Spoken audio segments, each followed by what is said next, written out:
Imagine you're standing on a dock in Nassau, sometime around 1715.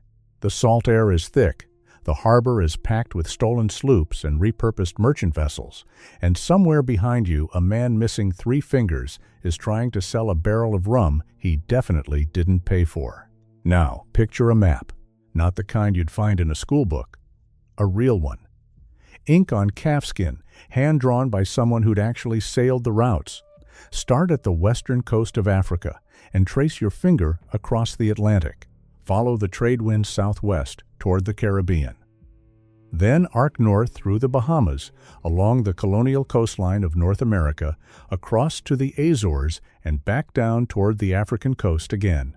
That enormous triangle, that circuit of wind and current and human greed, was the highway of the Golden Age of Piracy. And every ship sailing those routes, whether it flew a merchant flag or a black one, needed a crew, not just a bunch of armed men swinging cutlasses. A functioning, organized society with clearly defined roles, chains of command, and expectations that, if you broke them, could get you marooned on a sandbar with a single pistol and 1 bullet. Because here's the thing about pirate ships that nobody expects. They weren't floating anarchies. They were among the most democratically organized institutions in the Western world at a time when kings and queens ruled everything on land. Every crew member had a vote. Every officer could be removed. And every single job on that ship existed for a reason. So today, we're going to walk through every role on a pirate ship, from the man who steered the vessel to the child who cleaned the officer's quarters. What each person actually did, why the job existed, and what happened if they failed. Let's start at the top. The captain. The popular image of a pirate captain is some kind of absolute dictator. That he barked orders and everyone obeyed or faced the plank. And that's almost entirely wrong. A pirate captain was elected by vote. The entire crew would gather, names would be put forward, and the man who won majority support got the job. And if the crew didn't like how he was performing, they could hold another vote and throw him out. This happened more often than you'd think. The captain's real authority was concentrated in 2 moments: during battle and during the chase. When cannons were firing and boarding parties were forming, the captain's word was absolute law. Hesitation killed people. So in those moments, questioning an order could get you shot by your own crew, not as punishment, but because everyone understood that split-second decisions in combat required a single clear voice. But outside of battle, the captain was more like a chairman than a king. Major decisions, where to sail next, whether to attack a particular ship, how to divide plunder, all of that went to a vote. The captain could argue his case. He could try to persuade, but he couldn't command. If the crew voted to sail east and the captain wanted to go west, they were going east. This is why the most successful pirate captains weren't necessarily the best fighters. They were the best politicians. Blackbeard, whose real name was probably Edward Teach, understood this perfectly.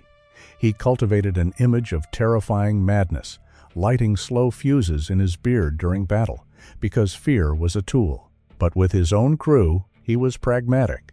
He shared loot fairly, listened to grievances, and kept the ship running smoothly. That's why men followed him. Before we go any further, I need to stop for a second, because what I've been showing you in these videos only scratches the surface.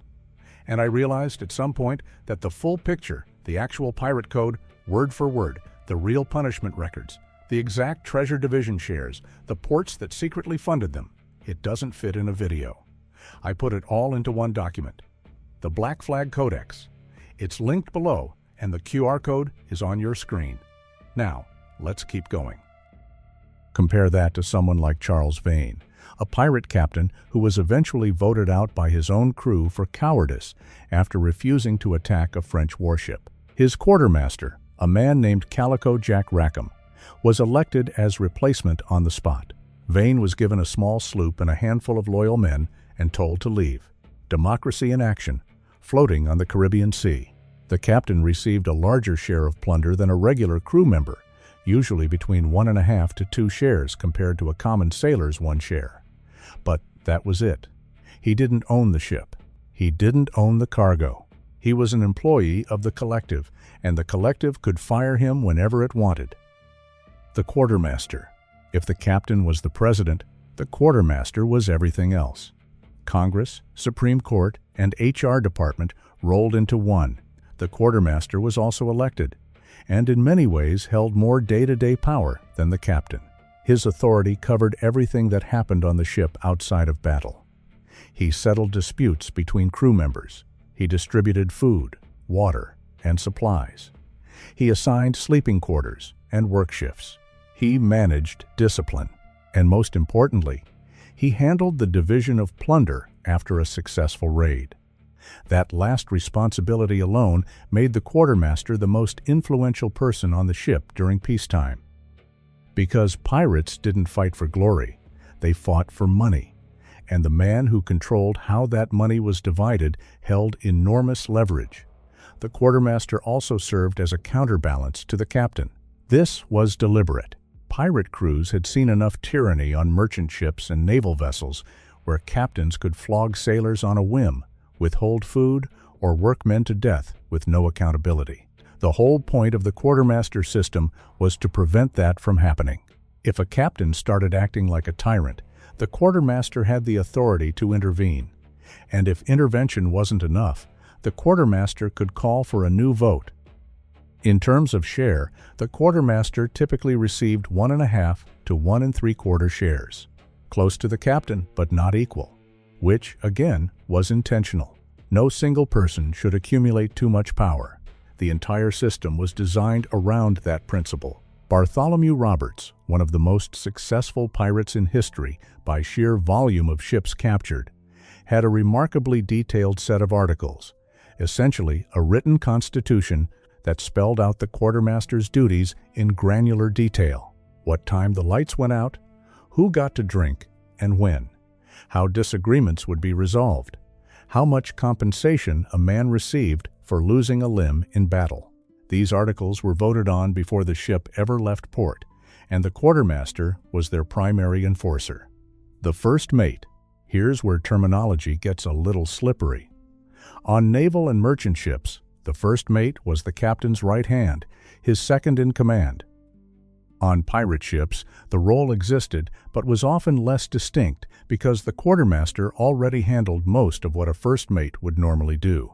When a pirate ship did have a formal first mate, the role typically involved overseeing the crew's daily work, making sure the deck was maintained, that sails were in good shape, that the rigging wasn't fraying.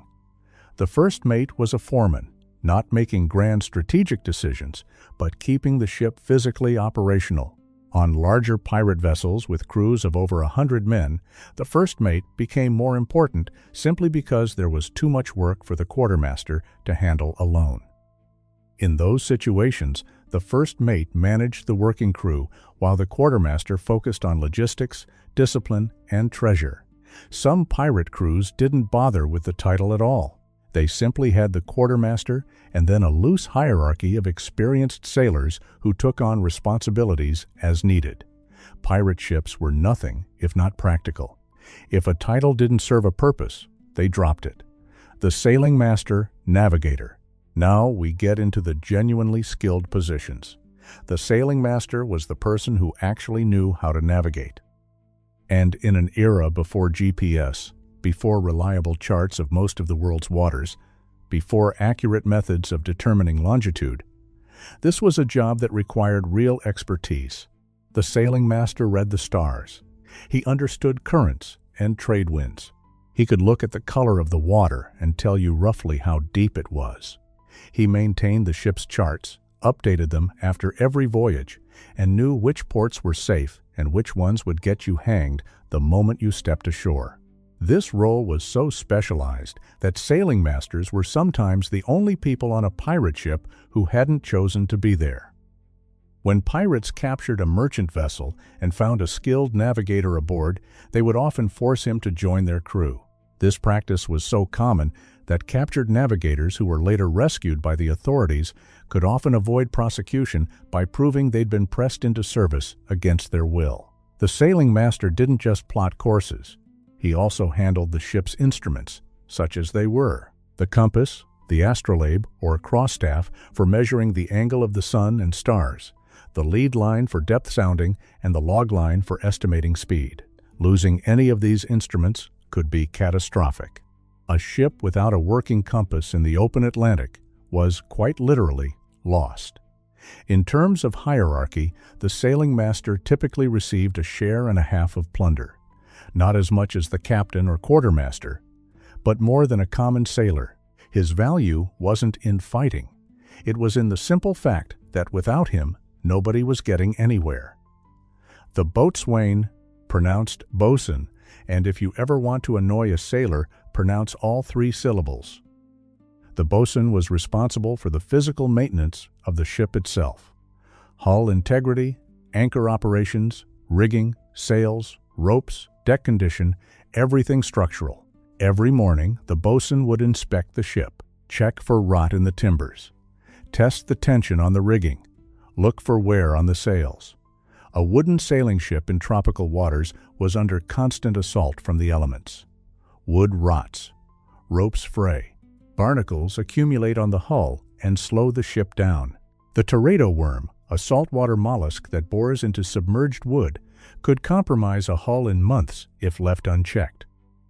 The boatswain also supervised careening, which was the process of beaching the ship at low tide and scraping the hull clean of marine growth, then applying a fresh coat of tallow or tar. This was exhausting, dangerous work that left the ship vulnerable while it was beached, and it needed to happen regularly. A clean hull could mean the difference between catching a merchant ship and watching it sail away. On top of all that, the boatswain was usually responsible for the ship's small boats. The longboat and the jolly boat, smaller craft used for going ashore, transferring cargo, or approaching other ships when the main vessel couldn't get close enough. The boatswain's whistle, that high-pitched pipe you see in old naval movies, was a real tool. Different sequences of notes communicated specific orders to the crew. Hoist the anchor, man the yards, all hands on deck. On a ship where shouting could get lost in the wind, that whistle carried commands clearly across the entire vessel. The gunner, if the boatswain kept the ship floating, the gunner kept it fighting. The master gunner was in charge of all the ship's weapons: cannons, swivel guns, muskets, pistols, cutlasses, boarding pikes, grenades, everything. He maintained the guns, kept the powder dry, managed the shot locker, and trained the gun crews. And he needed to be good at math. Firing a cannon from a moving ship at another moving ship across open water required understanding trajectory, windage, the roll of the vessel, the distance to the target, and the type of shot being used. Chain shot to destroy rigging, grape shot to clear the deck of men, round shot to punch holes in the hull. Each had different characteristics and different effective ranges. The gunner also managed one of the most dangerous substances on the ship: gunpowder. The powder magazine was kept below the waterline, in the driest part of the ship, behind a door that was kept locked at all times when not in use. A single spark in the wrong place could detonate the entire magazine and destroy the ship in seconds. This happened more often than anyone liked to admit. Before battle, the gunner would prepare the guns. This involved removing the tampions, the wooden plugs that kept water and debris out of the gun barrels, loading powder charges, positioning shot, making sure the slow match or flintlock firing mechanisms were working, wetting down the deck around the guns to prevent stray sparks from igniting loose powder. During battle, the gunner coordinated the firing. He decided which guns fired when, what type of shot to use, and when to hold fire. An experienced gunner could time a broadside to hit when the ship rolled to the optimal angle, maximizing the chance that shots would strike at or below the enemy's waterline. Gun crews typically consisted of 4 to 6 men per cannon, 1 to swab the barrel between shots, 1 to load the powder, 1 to load the shot, 1 to aim, and 1 to fire. The whole process, from firing one round to firing the next, took an experienced crew about 2 to 3 minutes for a large cannon. Faster crews were a genuine tactical advantage. The carpenter, wooden ships break constantly, and in the middle of the ocean, there's no shipyard to pull into. The carpenter was the person who kept the ship from sinking. Battle damage was the most dramatic part of the job, but not necessarily the most common. Cannonballs punching through the hull below the waterline needed immediate patching with lead sheets, oakum, and whatever else was available. But the everyday work was equally critical: repairing damaged masts, replacing broken planks, fixing the pumps that removed bilge water from the hold, building new fixtures or furniture, plugging leaks that appeared from normal wear and stress on the hull. The carpenter maintained a dedicated workspace and toolkit: saws, hammers, chisels, planes, augers for boring holes, mallets, caulking irons. He also kept a supply of spare timber, lead sheeting, oakum, which is tarred rope fiber used for caulking seams, and pitch for waterproofing. Like the sailing master, skilled carpenters were sometimes pressed into service from captured ships. A ship without a competent carpenter was a ship on borrowed time. Every pirate captain knew this. Stop for a second. What you just heard about the pirate code is the part that rewrites everything you thought you knew. But it only lands when you see the actual shares, the exact fractions written into the Articles of Agreement, the punishments, the port records, the names of the men who funded them from government offices. It's all in the Black Flag Codex, linked in the description. 5 seconds. Grab it now, because what comes next builds directly on it. Link is below. QR code is on your screen. In terms of the hierarchy, the carpenter received a share and a quarter to a share and a half. His importance was acknowledged, but he wasn't a decision-maker. He was a specialist. Keep the ship in one piece and nobody bothered you. Let the ship start taking on water and you had a problem. The surgeon, calling the ship's doctor a surgeon, was generous. Most pirate ship surgeons had no formal medical training whatsoever. They were barbers who'd learned to pull teeth, former butchers who understood how to use a saw on bone, or occasionally actual trained surgeons who'd fallen on hard times, deserted from the Navy, or been captured and pressed into service. Their primary tools were a bone saw, a set of knives, a cauterizing iron, needle and thread, and rum. The rum served double duty as both anesthetic and antiseptic, though it was considerably better at the former than the latter. The most common procedures were amputations. In an era before antibiotics, a compound fracture or a deep wound that became infected meant the limb had to come off, or the infection would spread and kill you. The surgeon would tie a tourniquet above the wound, have several strong men hold the patient down, administer as much rum as the patient could swallow, and then saw through the bone as quickly as possible. Speed was genuinely the most important surgical skill. The faster you worked, the less time the patient spent in agony and the less blood they lost. After the amputation, the stump would be cauterized with a hot iron or covered in hot tar to seal the wound. Survival rates were not encouraging, but they were better than the alternative of doing nothing. Beyond amputations, the surgeon treated scurvy, which was epidemic on long voyages, dysentery, tropical fevers, venereal diseases, which were rampant in every port, infections from minor cuts and scrapes that turned septic in the tropical heat, broken bones, lacerations from battle or from the ordinary hazards of working on a sailing ship, which were considerable. The surgeon was also responsible for examining the bodies of the dead to determine cause of death, which mattered because pirate articles often included compensation clauses for families of men killed in battle, but not for men who died from disease or accident. Surgeons typically received 1 1/4 shares of plunder, and like navigators and carpenters, they were sometimes the only crew members who hadn't volunteered for the pirate life. The cook.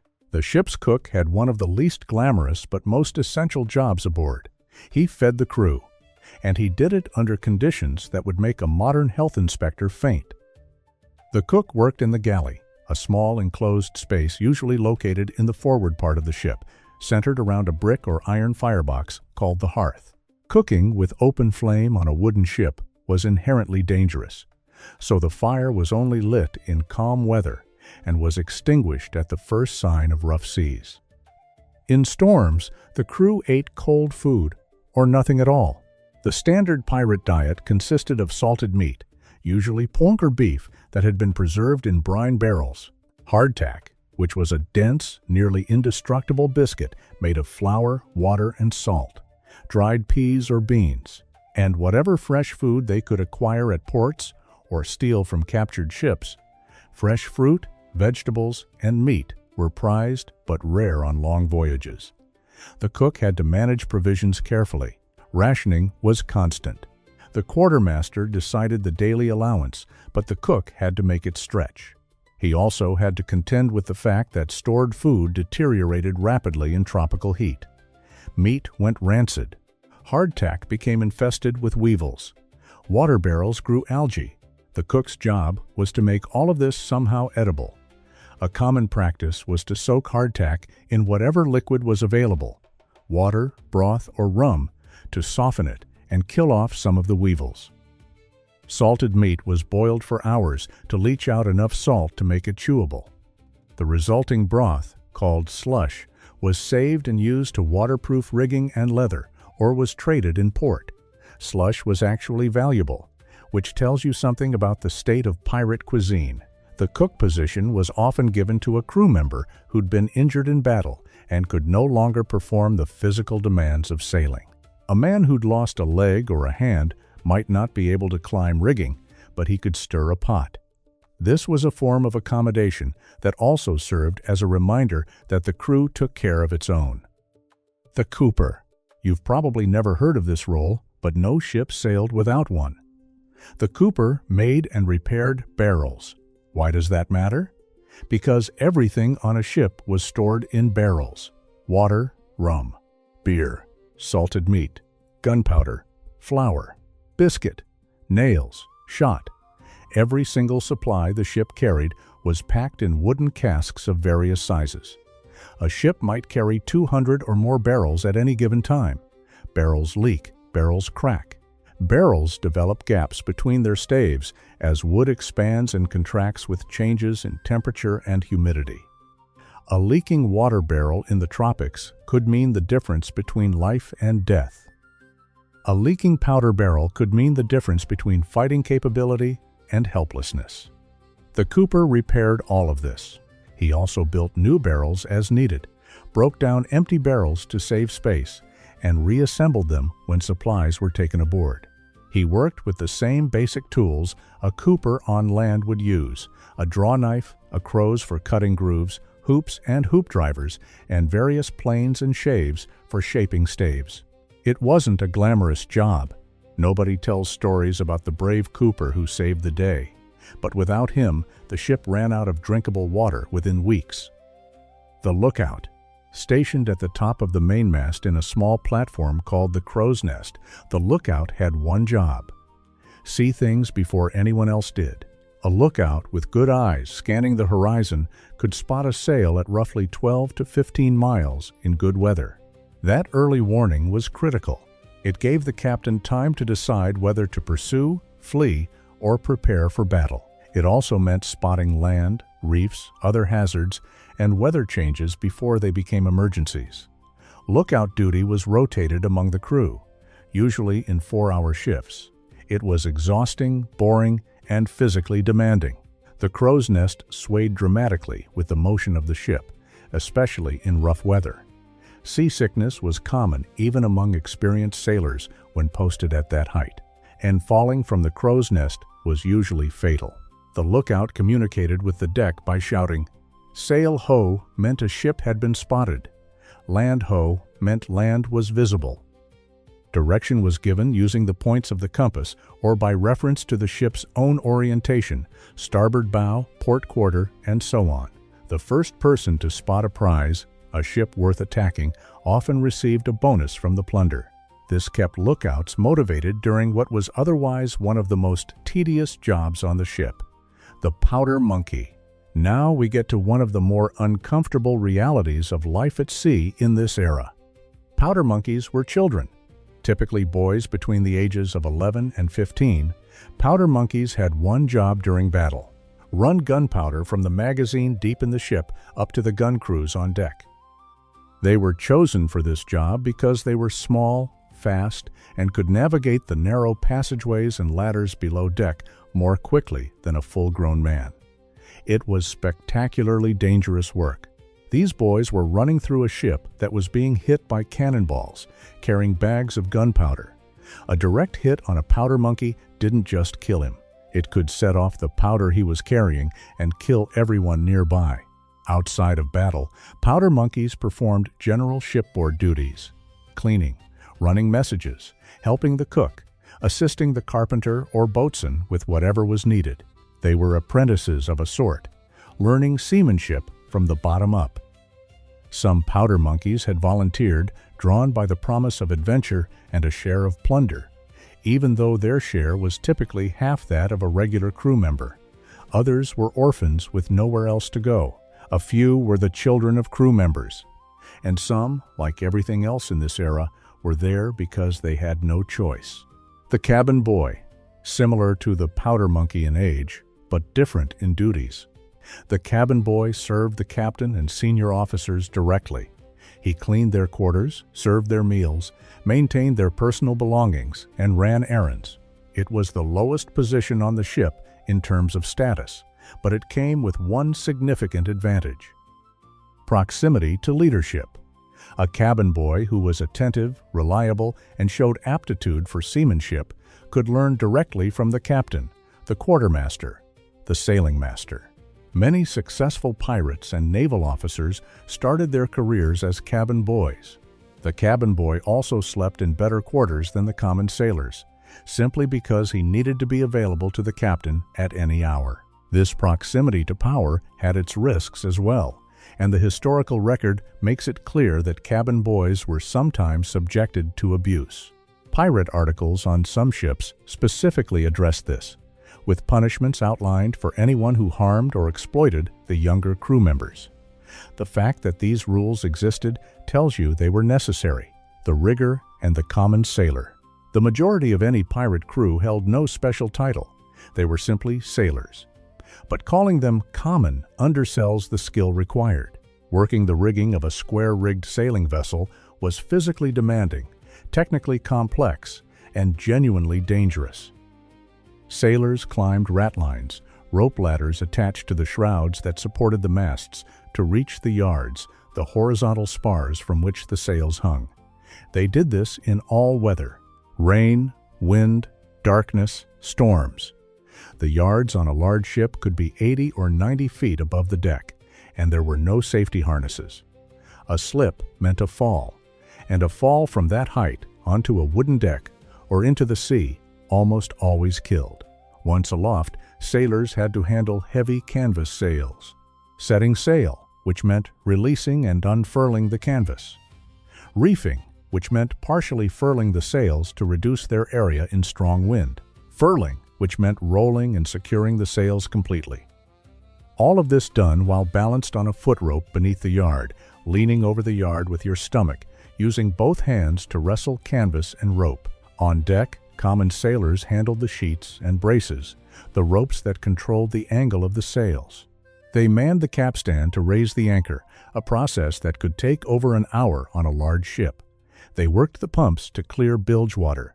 They holystoned the deck, which meant scrubbing it with blocks of sandstone to keep the wood clean and prevent rot. During battle, common sailors who weren't assigned to gun crews formed boarding parties. They swung across to enemy ships on ropes, climbed the sides, and fought hand-to-hand with cutlasses, pistols, and boarding pikes. This was the most dangerous moment in any engagement.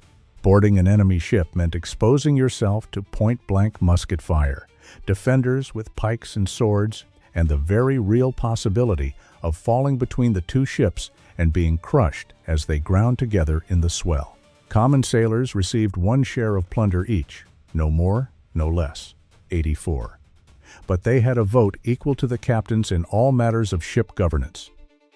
That democratic equality was, for many of them, the primary reason they'd chosen piracy over legitimate seafaring, where they had no rights at all. The musician.